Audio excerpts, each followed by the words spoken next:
Again, Erev Shabbos, everybody. Welcome once again to Jerry's Corona Contemplations as we look at the Parsha and current events through the lens of the coronavirus lockdown that we find ourselves in. This week, obviously, is IsruChag Pesach, and we'll be speaking about Parshat Shmini. A lot to talk about, of course, and let's start right away with the seminal topic of Parshat Shmini is, of course, the death of Nadav and Avihu, even though they are commemorated, of course, in Achrei Mot. But in this week's Parsha, we know that Nadav and Avihu brought, as the Torah tells us, an Eish Zara, a strange fire. So what's going on here? It's the dedication of the Mishkan, and they're following, the Kohanim are doing as they're supposed to do. And Nadav and Avihu, of course, brought, as they say, an Eish Zara, a uncommanded fire, carbon, whatever it was. And as we know, a fire went out from Hashem, and they were killed. Aaron, of course, in his, as he is well known, he remained silent and accepted Hashem's judgment. So, great. Why did this happen? Why did this happen? What was it that they did that was so bad that caused them to perish? And as we said, the Torah said they did something extra. A fire that was uncommanded. This is a classic example of what we call sometimes, and I don't mean in any way, chas v'shalom, to denigrate the memories of Aaron's two oldest sons who were tremendous. They were of the first Kohanim and Talmidei Chachamim, and I don't mean to denigrate that at all. But what we do have to do is look at the Torah and see what the Torah is trying to tell us. And clearly this was an example of, as we say, misplaced frumkeit. Doing more than, thinking that, well, if X is good, then 2X is better. And sometimes that's not the case. Sometimes it's not good to be frummer than God. And when the Torah tells us to do X, if it wanted us to do 2X, it would have said to do 2X. So I think one of the lessons that need to be drawn from this is, before you go over and above, and before you decide to be a kanai, and before you decide to, take the law into your own hands, as it were, when it comes to varying degrees of observance. Best to do your research, and if you don't feel that your research is sufficient, definitely speak to a Adam Gadol, a trustworthy counselor, before going over and above. An important lesson that we learn, and that no less than the children of Aaron HaKohen, who was the Rodef Shalom, learned the hard way. The other important message in Parshat Shemini is, of course, and boy, talk about Inyane Dioma, the lesson, as we see in the graphic behind me, of these are the animals we eat, and these are the animals we don't eat. We don't eat bats from wet markets in Wuhan, and we certainly don't eat bats that were in a viral lab in Wuhan, China, or however that virus got out there. But it's becoming more and more clear that the CCP were fooling around with Hashem's creations, and Hashem doesn't take kindly to people trying to re-engineer viruses. It never ends well, and this one clearly is not ending well. But again, there is a reason that Hashem gives us these laws, and here we see there are certain animals that we should eat. What are those animals? Well, we know all the animals that we eat must chew their cud and have split feet. Oh, kosher meat just can't be beat, so throw away your pork. That is the end of the entertainment in terms of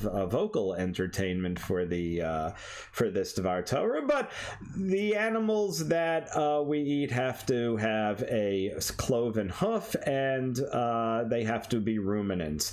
And there's a lot of discussion as far as the shafan and the arneved. Are they ruminants, or they look like ruminants? But the bottom line is that, remember that the manufacturer was the only one more than 3,000 years ago that could have known that these are the ones that have the two simanim and these are not. Think about it for a second. If we carbon date the Dead Sea Scrolls, we're going back at least 2,800 years. We know it was quite a bit longer than that, 33 and change.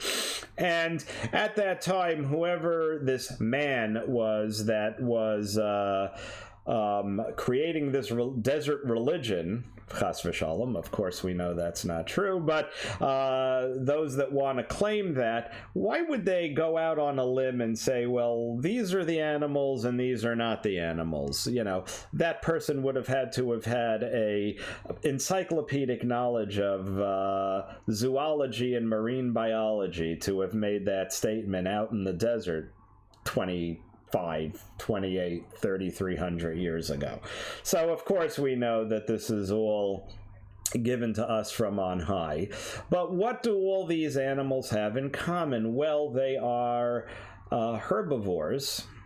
They don't eat other animals. They are not they are not predators. Same with the birds. Right? We don't eat birds that are birds of prey, and there is simanim with the claw and the two. Yeah. We all know. But the point is that we're not eating scavengers. We don't eat shellfish for the same reason. Why? Because, the reason is because we were told not to. That's the reason. Hashem said, don't eat this. That's why we don't eat it. But if we look a little bit deeper, we'll realize that if you eat things that you shouldn't be eating, not so good. And we see we are living, we can say that we've seen it. Whoever said one person can change the world never ate an undercooked bat in Wuhan, China. And you can see that when we follow the rules, yes, there are exceptions, and of course, there's all this discussion about how hard this virus is hitting the frum community, that perhaps we're being a little too Nadav and Avihu-ish, being frummer, again, with all due respect to Nadav and Avihu, but again, being frummer than when we're told, do not congregate. Yes, but that's for those people, not us, because, we know that Torah is Megan Umatzle. Yes, it is. Torah protects when you do what you're supposed to do, not when you're frummer than God. Because when you're frummer than God, then a strange fire comes out and whacks you on your poopy. And that's what happens. You bring the straight. In other words, when you're doing what you're not supposed to do, in His name, right? There's a famous book. I forgot who wrote it, but it's called Not in My Name, where people do things, and I don't just mean Jewish people, and I don't mean Orthodox people only. I mean people throughout the world. Terrible crimes have been committed in His name, right? Do as you're told. Don't try to be frummer than God. It doesn't end well. And that goes, again, with what we're saying about kashrut. We're told what to do. I crack up because I often go into the grocery and, we have a Mahadran, Mina Mahadran, glot kosher butcher in our grocery. And people are saying, well, whose hechsher is this? It's Beis Yosef, it's Mahmoud, it's Mahpud, I'm sorry.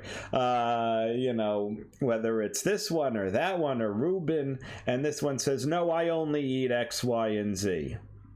you're being frommer than God. This is what we're given, laws of kashrus. This is what we do, right? The Torah was not given to us as a way to drive people apart from one another. It was to make us one family. Don't be frommer than God. And next time you find yourself in Wuhan, China, find yourself a Chabad, and don't eat an undercooked bat or any other animal, piggy, that we are not supposed to be eating, because God gave us a menu for a reason. He knew what was best for us. We can't leave this without thinking about the Pesach that we just all went through. It is something we will never forget as long as we live. It is probably the strangest Pesach of most of our lifetimes, and it brings us back to times that were challenging, to say the very least. We, of course, spoke a great deal about Pesach Mitzrayim, how the Jews were in their homes, unable to go out. They had to put the blood on the door, as we today have a mezuzah on our door, because the mashchit, the destroyer, was outside, the angel of death, the malach hamavet.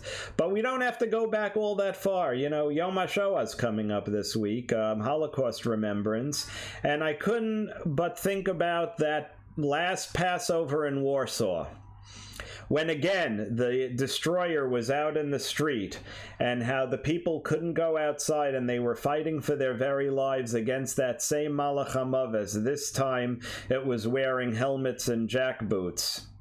But it was the same Malach HaMaves, and it was the same angel of death that they had to stay inside in Mitzrayim, and it was the same angel of death that's outside right now, just in a different form. Whether it comes from Nazi Germany or ancient Egypt or from the Chinese Communist Party, it is the same angel of death. And let's think back on the past Pesach that we had to go through, and just spend an extra moment this Shabbos thinking about how we are a link in the chain, that same chain from Egypt to Bavel to Persia to Spain to Ashkenaz, Germany, and even today, here, whether we're in the United States or Europe or the Holy Land, we all experienced, Hashem sent us a reminder of what it was like.